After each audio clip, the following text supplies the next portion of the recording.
ఇప్పుడు ఏంది centring role పనిచేయడానికి లేదా మరి? ఇప్పుడు సెంట్రింగ్ స్టార్ట్ అయింది కదా, మరి ఎట్లా ఈ పరిస్థితి, ఎట్లా ఈ పరిష్కారం ఎట్లా దీనికి? 8 తారీఖు మీటింగ్ అయినాక ఫైనల్ అయింది. అంతవరకు సెంట్రింగ్ నడవదా? నడిపించేదానికి లేదు. మరి నడిపిస్తారు కదా, ఎవరు సైడ్ అయితే చేస్తారో వాళ్ళు ఫైన్ కట్టాల్సింది. ఎవరికి కట్టాలి? డిజైనింగ్ కట్టాలి.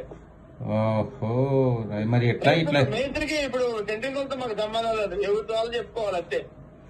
ఎవరి సైట్ లో వాళ్ళు చేపించడానికి లేదు. ఏది ఓనర్ చెప్పుకోవాలా, మేస్త్రి చెప్పాలా? మేస్త్రి చెప్పుకోవాలి, కాకపోతే మేస్త్రి ఫైన్ కట్టాలి. మరి కరెక్టే గానీ ఇప్పుడు 15 రోజులు అయింది, మరి ఇంకా ఈ సమస్యలు పెడితే ఎట్లా? మళ్ళీ మీదేమైనా బంద్ ఉందా? మీదేం లేదు కదా. మాది కూడా అవసరమైతే మాది కూడా బంద్ చేసే ఆలోచన ఉంది.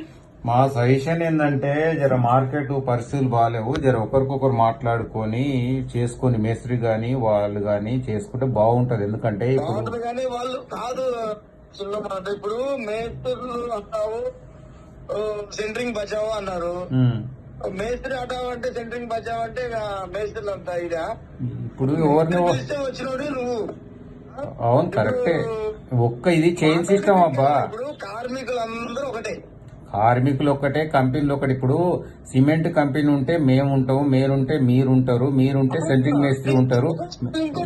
ఇప్పుడు నువ్వు ఏదైనా చేసుకో, తప్పులేదు. నీవు రేటు కోసం కొట్లాడుకో, దాంట్లో తప్పు ఎటువంటి తప్పు లేదు.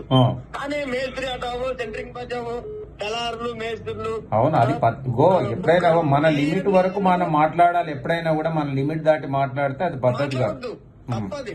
ఇప్పుడు ఎందుకంటే నీతో నాకు అవసరం ఉంటుంది, నాతో నీకు అవసరం ఉంటుంది. ఈ ఒక్కరు లేకపోతే ఒకరు నడవదు. నిర్మాణం నీతోటి నాతోటి అయిపోదు, అందరు కలిస్తేనే నిర్మాణం అవుతుంది. పెయింటర్ ఉంటారు, పనులు ఉంటారు, టైల్స్ వాళ్ళు ఉంటారు, అవును, ఎంతమంది కార్పెంటర్లు ఉంటారు. అవును, దాని దిక్కెళ్ళి ఇప్పుడు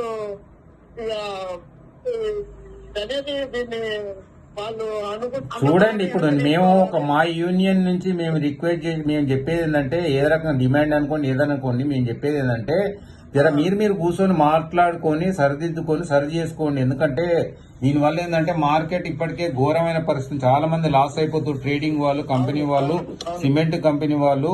ఇప్పుడు మేము మీది గాని ఆ సెంట్రింగ్ వాళ్ళ సీరియస్ తీసుకొని మేము ట్రేడింగ్ హైదరాబాద్ సికింద్రాబాద్ బంద్ చేసినాం అనుకోండి, పరిస్థితి ఎట్లుంటది? మేము ట్రేడింగ్ మొత్తం బంద్ చేయగలుగుతాం. మేము ఓపిక పడుతున్నాము, ఇంకా మేము కిరాయిలు కడుతున్నాము. యావరేజ్ గా ప్రతి వ్యక్తి 1,50,000 2 లక్షల మెయింటెనెన్స్ తోని బిజినెస్ నడుస్తుంది. మినిమం ₹1,00,00,000 పెట్టుబడి పెట్టి మేము ఇంత సైలెంట్ ఉంటున్నాం అంటే అది నేను ఒకరి గురించి మాట్లాడలేదు, కానీ ఏదైనా కూర్చొని మాట్లాడుకుని సర్ది చేసుకుంటట్టు ప్రయత్నం చేయండి. మార్కెట్ వరెస్ట్ ఇంతకుముందు బంద్ చేశారు, అప్పుడు వేరుండే పరిస్థితులు వేరు. కాలం ఎప్పుడు ఒక తీరుగుండదు.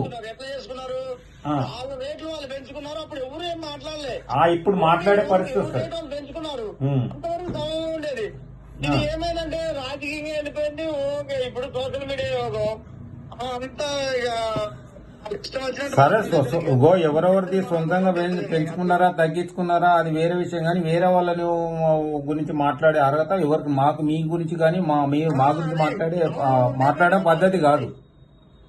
అది ఏదైనా ఇంటర్నల్ మ్యాటర్ చూసుకోవాలి. ఏదైనా కూడా మీరు ఆలోచించుకోండి ఒకసారి మాట్లాడుకొని, ఓకేనా?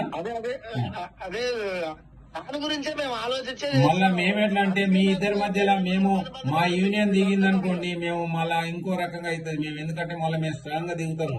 మేము ఎందుకంటే అందరు బాగుండాలని కోరుకుంటాం. జర యూనియన్ మేస్త్రులకు సంజాయించి కాకుండా చూడండి, ఇప్పుడే మార్కెట్ పరిస్థితి బాగాలేదు, ఓకేనా? మరి దాని దిక్కెళ్ళే మరి ఇప్పుడు మేము మేస్త్రుల పని బంద్ పెట్టండి అందుకనే మీరు అర్థం చేసుకున్నారు, వాళ్ళకు కూడా అర్థమయ్యేటట్టు చెప్పండి అంటున్నా, ఓకేనా? ఎవరు వస్తున్నారు వాళ్ళు మా దగ్గరికి రావట్లేదు కదా, వాళ్ళంతా హై లెవెల్లో వెళ్ళిపోతున్నారు. ఎవరు లెవెల్ ఉంటుంది, మాకు లెవెల్ లేవదా? మాకు కూడా హై లెవెల్ ఉంది. ఎందుకు నలుగురు కొరకని మేము మాట్లాడుతున్నాం, మాకు లెవెల్ మస్తుగానే ఉంది, అయినా సర్దుకుంటున్నాం కదా.